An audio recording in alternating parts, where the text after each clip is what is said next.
Bracketology presented by Dave Campbell's Texas Football, breaking down the 2019 Texas High School Football Playoff brackets. Greg Tepper, Ishmael Johnson, 5A Division II.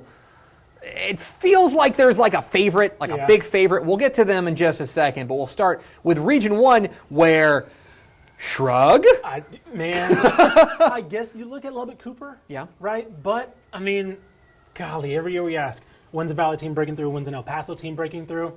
Parkland. Dude, I love Parkland. I think it's Parkland. They've been rolling teams this year. Now, I guess you could say they haven't had a test yet, and that is an issue when you get to the playoffs. What happens when they play Wichita Falls Rider potentially in a semifinal or something? But until then, I mean, you gotta give them the benefit of the doubt, right? The bracket shapes up well for a team like El Paso Parkland. Rider, of course, won the region last year, so they've got to be respected. Justin Northwest is the other team that I don't feel like people are talking about. Another dangerous team down there, but this feels like it's anybody's region. We go to Region 2 now, where, all right, let's talk about the elephant in the room. The elephant in the room is black and orange. It's the Alito Bearcats up there at the top, and it feels like Alito versus the field. Yeah, it really does. I'm trying to find where Alito might trip up. Maybe Red Oak, right? That's, I guess, before they get to a regional final, that's probably the trip up there.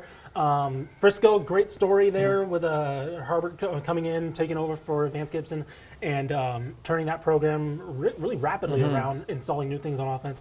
South Oak Cliff is going to be interesting to watch. Burleson Centennial is obviously a team. This one is a little bit more, this bottom side of Region 2 is a little bit more iffy. Ennis and Reedy is going to be a fun by-district game.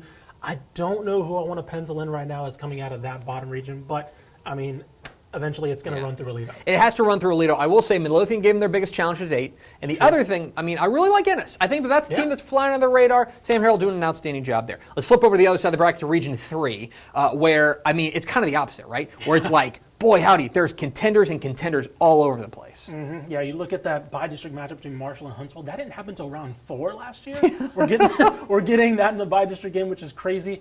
Honestly, I think it's A&M Consolidated. Wow. They have a lot of playmakers. That area around potential matchup between Consolidated and Fort Bend Marshall. Are you kidding me? Yeah. That is insane. That's a state championship caliber matchup. I think whoever comes out of that is coming out of the region. Obviously, I don't want to disrespect Manville. They are still there looming. I think Manville's the favorite in the bottom half of the bracket. I think you look at Manville here, but up here, you're exactly right. I think Portage Groves can give Fort Bend Marshall a run. But you're right. A&M Consolidated is going to be dangerous, and then Marshall and Huntsville. It's such a loaded region. Yeah, and so obviously I don't want to go without mentioning a familiar name, Barbers Hill. Obviously Tom Westerberg there doing really good things, but I do think that the top half of the region is it's kind of a puncher's, kind of anything goes there. Manville is definitely the name brand and the favorite to come out of the bottom. And we finally go to Region 4, where it felt like it was going to be Corpus Christi Calalans to lose until they lost in the final week of the season. Now, is it Port Lavaca Calhoun? Man. Okay, so I'm going to say this right now. No disrespect to Tivy, no disrespect to Brenham, to Weiss, to Bernie Champion.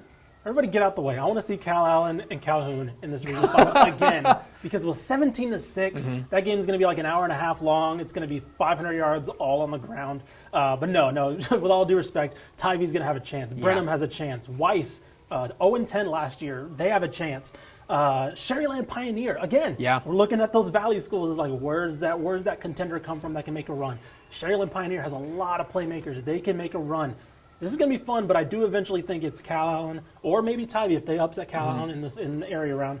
I think Calhoun comes out of the bottom, and I think Cal Allen does come out of the top. It's going to be fun. You've got those name brands there. We could be in for another rematch, but it's going to be a fun bracket. Can anybody take out Alito? That's kind of the big question we have here.